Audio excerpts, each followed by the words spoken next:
నా పేరు డాక్టర్ పాండ్రంగి వెంకటరమణ, ఉత్తరాంధ్ర అంబేద్కరైట్స్ నాయకుడిని. మరి విజయనగరం జిల్లా భోగాపురంకి ఎయిర్పోర్టు వచ్చింది, కానీ భోగాపురం మండలంలో దళితులపై కుల వివక్ష మాత్రం పోలేదు అని చెప్పడంలో ఎటువంటి సందేహం లేదు. అంతేకాకుండా ముందుగా కేంద్ర మంత్రి రామ్మోహన్ నాయుడు గారికి, అలాగే మా విజయనగరం ఎంపీ గారైన కలిసెట్టి అప్పలనాయుడు గారికి, నారా చంద్రబాబు నాయుడు గారికి, నారా లోకేష్ గారికి మరి ఢిల్లీ నుండి నేడు భోగాపురానికి డైరెక్ట్గా ల్యాండింగ్ చేయబోతున్న విమానాశ్రయాన్ని మీరు ప్రారంభిస్తున్నందుకు ప్రత్యేకమైన జైభీములు తెలియజేస్తున్నాను సార్. ఇది మన ప్రభుత్వం. మన ప్రభుత్వంలో ప్రజలకు అనేకమైన మేలులు మీరు చేస్తున్నారు. అయితే విజయనగరం జిల్లా భోగాపురం మండలంలో మాత్రం సిద్ధార్థ ఎస్సీ కాలనీ దళితులకి మాత్రం వివక్ష చూపిస్తుంది మన ప్రభుత్వం చెప్పడానికి నేను చాలా బాధపడుతున్నాను. అయ్యా, ఒక్కసారి ఆలోచించండి. నవంబర్ 20వ తారీఖున దళితులపై దాడి జరిగితే విజయనగరం జిల్లా కలెక్టర్ గారు కానీ, విజయనగరం జిల్లా ఎస్పీ గారు కానీ సక్రమంగా స్పందించలేదు. 18వ తారీఖున కూడా అదే దళిత మహిళల పైన జాకెట్లు చింపి గుణపాలతో అటెంప్టివ్ మర్డర్ చేయబోతున్న నిందితుల్ని పట్టించుకోకుండా సిఐ గారు నిర్లక్ష్యం వహించడం వల్లే మరలా 20వ తారీఖుని ఈ సంఘటన జరిగింది.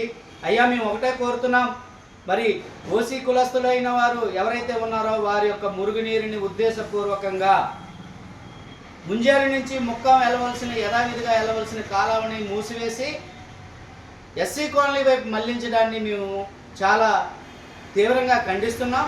ఆ యొక్క నిర్మాణం మరి దళితులపై దాడి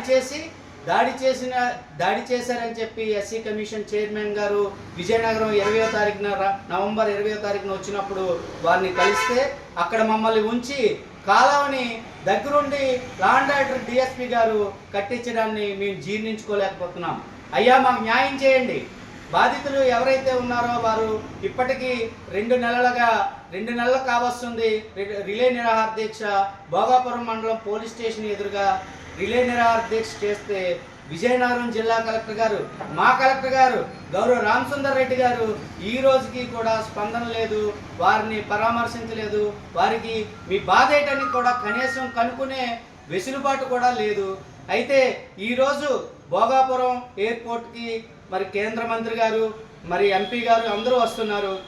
ప్రోటోకాల్లో భాగంగా విజయనగరం జిల్లా కలెక్టర్ గారు, ఎస్పీ గారు మరి భోగాపురం వస్తున్నారు కాబట్టి మరి ఎట్టి పరిస్థితుల్లోనైనా సరే అక్కడ శిబిరంలో ఉన్న బాధితుల్ని పరామర్శించి వారికి న్యాయమైన కోరికల్ని మీరు న్యాయం చేయాలని చెప్పి ఈ సందర్భంగా కోరుతున్నాం. అంతేకాకుండా అశాస్త్రీయంగా ఏదైతే తీర్మానాన్ని చేసి కాలువని ఉద్దేశపూర్వకంగా మురికి కాలువని ఎస్సీల వైపు నిర్మించారో ఆ యొక్క కాలువని మళ్లించవలసిన అవసరం ఉందని అధికారులు ఏదైతే తప్పు చేశారో, మండల అధికారులు తప్పు చేశారో, డిప్యూటీ ఎంపీడీఓ గారు, పంచాయతీ సెక్రటరీ గారు వారిపై చర్యలు తీసుకోవాలని మేము డిమాండ్ చేస్తున్నాం. అంతేకాకుండా మరి సిఐ గారు 18వ తారీఖు దానికి ఫిర్యాదుకి రసీదు ఇవ్వలేదు, కేసు నమోదు చేయకపోవటం వల్ల ఈ సంఘటన జరిగింది. కాబట్టి శాఖాపరమైన దర్యాప్తు చేసి శాఖాపరమైన చర్యలు తీసుకోవాలని సిఐ గారు కోన దుర్గాప్రసాద్ గారి పైన కూడా చర్యలు తీసుకోవాలని ఈ సందర్భంగా కోరుతూ మరొక్కసారి మేము చెప్తున్నాం, మరి భోగాపురానికి ఎయిర్పోర్ట్ వచ్చింది కానీ దళితులకి స్వేచ్ఛ రాలేదని చెప్పడంలో ఎటువంటి సందేహం లేదు. ఇది మన ప్రభుత్వం. మీరు మన ప్రభుత్వంలో ఉన్న మన ప్రజలకి మీరు మేలు చేయాలని చంద్రబాబు నాయుడు గారికి, నారా లోకేష్ గారికి, మరి ముఖ్యంగా విజయనగరం జిల్లా కలెక్టర్ రామసుందర్ రెడ్డి గారికి, అలాగే మరి ఎస్పీ గారైన దామోదర్ గారికి మేము విన్నవించుకుంటున్నాం. జై భీమ్, జై భారత్.